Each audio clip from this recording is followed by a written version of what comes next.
आणि माझ्या हातून जर ही चूक झाली असेल तर मग विदिन एका सेकंदामध्ये मी माफी मागायला, माझ्या बांधवांची माफी मागायला मला कुठली अडचण असणार नाही. पण जर घडलंच नसेल आणि जर तुम्ही केलंच म्हणत असतील तर त्या वेदना आहेत. आता isakal.com आहे देशातील नंबर 1 ची मराठी न्यूज वेबसाईट.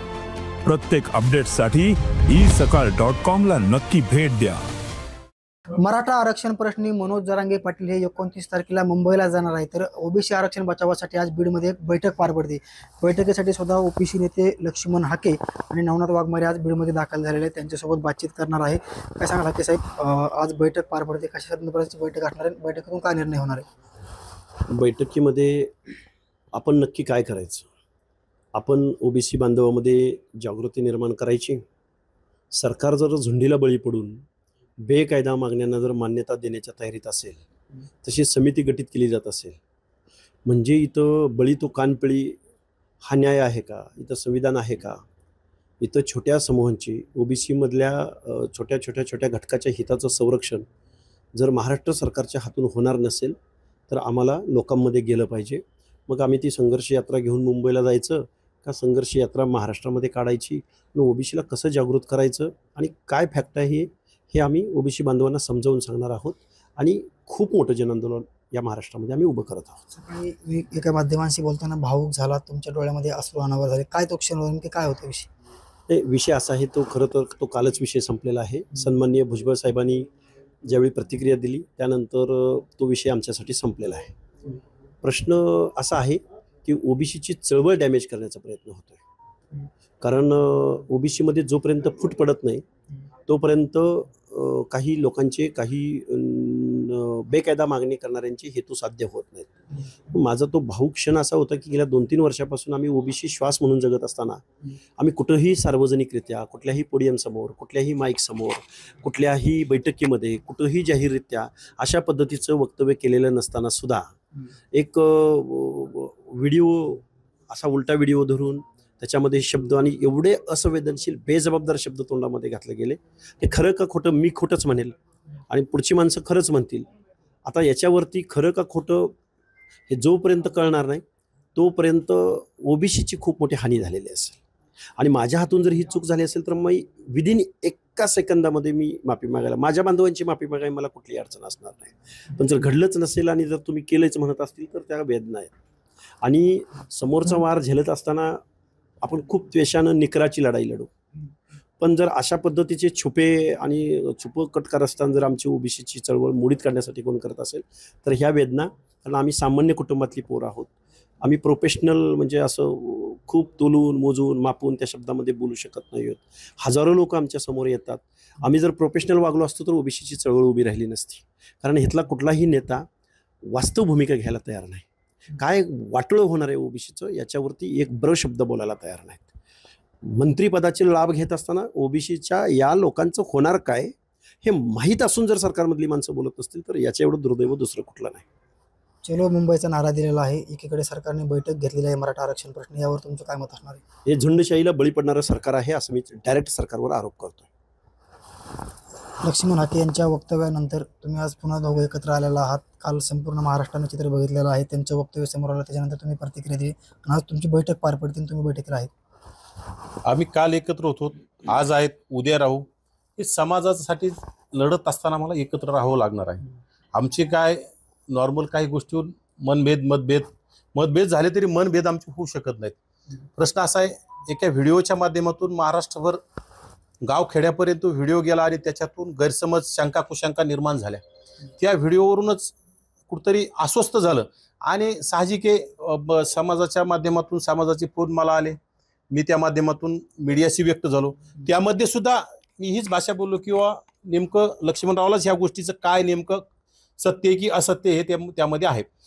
आणि नक्कीच त्यांनी काल सांगितलंय, काल सुद्धा आम्ही एका चॅनलला लाईव्ह होतो, त्यामध्ये सुद्धा मी तेच सांगितलंय की भावाभावाचे भांडणं असले बी तर ते घरात असतात. कारण की दुसऱ्यासोबत लढायचं म्हटल्यानंतर भाऊ, सख्खे भाऊ असणारे एकमेकाच्या खांद्याला लावून लढत असतात आणि ते लढणार आहेत. बाकीच्या लोकांनी त्याच्यात आनंद घेण्याची गरज नाही. कारण ज्या लोकांना आनंद होऊ लागला, आमच्यात वाद निर्माण झाला आणि काही लोकांच्या मनात फटाके फुटू लागले, ते फटाके त्यांचे क्षणिक होते आणि ते कधीही फुटू देणार नाहीत आम्ही, कारण की आम्हाला एकत्र राहावं लागणार आहे आणि आम्ही एकत्र राहून एकत्र लढणार आहोत, कारण की आमच्यावर खूप मोठ्या समूहाची जबाबदारी आहे. आमच्या खूप मोठमोठ्या नेत्याचे आम्हाला आदेश आहेत समाजाचं काम करण्याचे आणि ते आम्ही काम करत राहणार आहोत, करत राहू. संघर्ष संपलाय आता? संघर्ष आमच्या पाचवीला पुजलेला आहे, तो आमचा संघर्ष मला वाटत नाही. सरकार कुणाचंही आलं तर आमच्या ओबीसीच्या वाट्याला संघर्षाचे, कारण सरकार फक्त प्रत्येक सरकार झुंडशाहीला जर बळी पडत असेल आणि जे लोक संविधानिक मार्गाने जर मागण्या मागत असतील यांच्याकडे जर दुर्लक्ष करत असेल तर संघर्ष संपून कसा चालेल.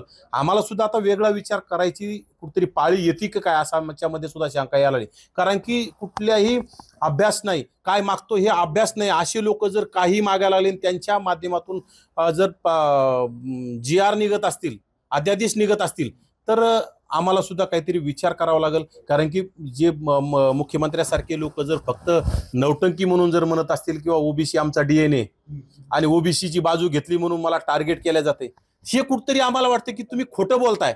तुम्ही ओबीसीच्या बाजूनी काय भूमिका घेताय, म्हणजे तुम्ही तुमच्यावर कोणी जर दबाव टाकत असेल तर तुम्ही ओबीसीच्याच पाठीत जर खंजीर खुपसत असाल तर नक्की ओबीसी सुद्धा ह्या गोष्टीचा विचार करायला मागं पुढं पाहणार नाही. आजच्या बैठकीत नेमके निर्णय काय होणार आहे ओबीसी समाज बांधवाचा? आज आता आमचे सगळेच तिथं, आम्ही दोघं तर आहोतच परंतु आमचे सगळे सहकारी त्या बैठकीमध्ये असणार आहेत आम्ही, आणि सगळ्या सहकार्याच्या एकमेकाच्या विचाराने आम्ही नक्कीच आता आम्हाला पुढची रणनीती काय ठरवायची, कारण की जर कोणी दबावाला बळी पडून जर सरकार वेगळे निर्णय घेत असेल तर आम्हाला सुद्धा काय मार्ग अवलंबावा लागल यामध्ये आम्ही आता नक्कीच विचार करणार आहोत आणि सगळ्या समन्वयकाची आमची चर्चा करून नक्कीच आता तुम्हाला तिथे गेल्याच्या नंतर ते संपल्याच्या नंतर त्यामधून तुम्हाला पाहायला मिळेल.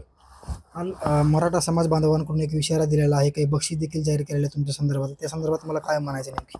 आम्ही काय म्हणतोय, तुम्ही या ओबीसीमध्ये सामील झाल्यानंतर आमच्यातल्या ह्या सगळ्या ओबीसीच्या जातीचं काय होणार, तर ते काय म्हणतायत, जीभ हासडू ते काय म्हणतात की त्यांनी संविधानिक मार्गाने विरोध करावा. संविधानिक मार्गाने विरोध करावा असं म्हणत असताना तो कोण काळकुटे का फळकुटे, तो म्हणतो की संविधानिक मार्गाने विरोध करावा, आम्ही स्वागत करू. त्याचवेळी तो म्हणतो की 1 लाखाचं बक्षीस देऊ. 1 लाखाचं बक्षीस देऊ, चेतावणी देतोय मारायला. छत्रपती शिवरायांच्या स्वराज्याच्या निर्मितीमध्ये बलुत्या आलुत्यांनी भटक्यांनी जीवाची कुर्बानी दिली, त्यावेळी तुम्ही शिवाजी महाराजांना विरोध करत होता. हे वास्तव आहे.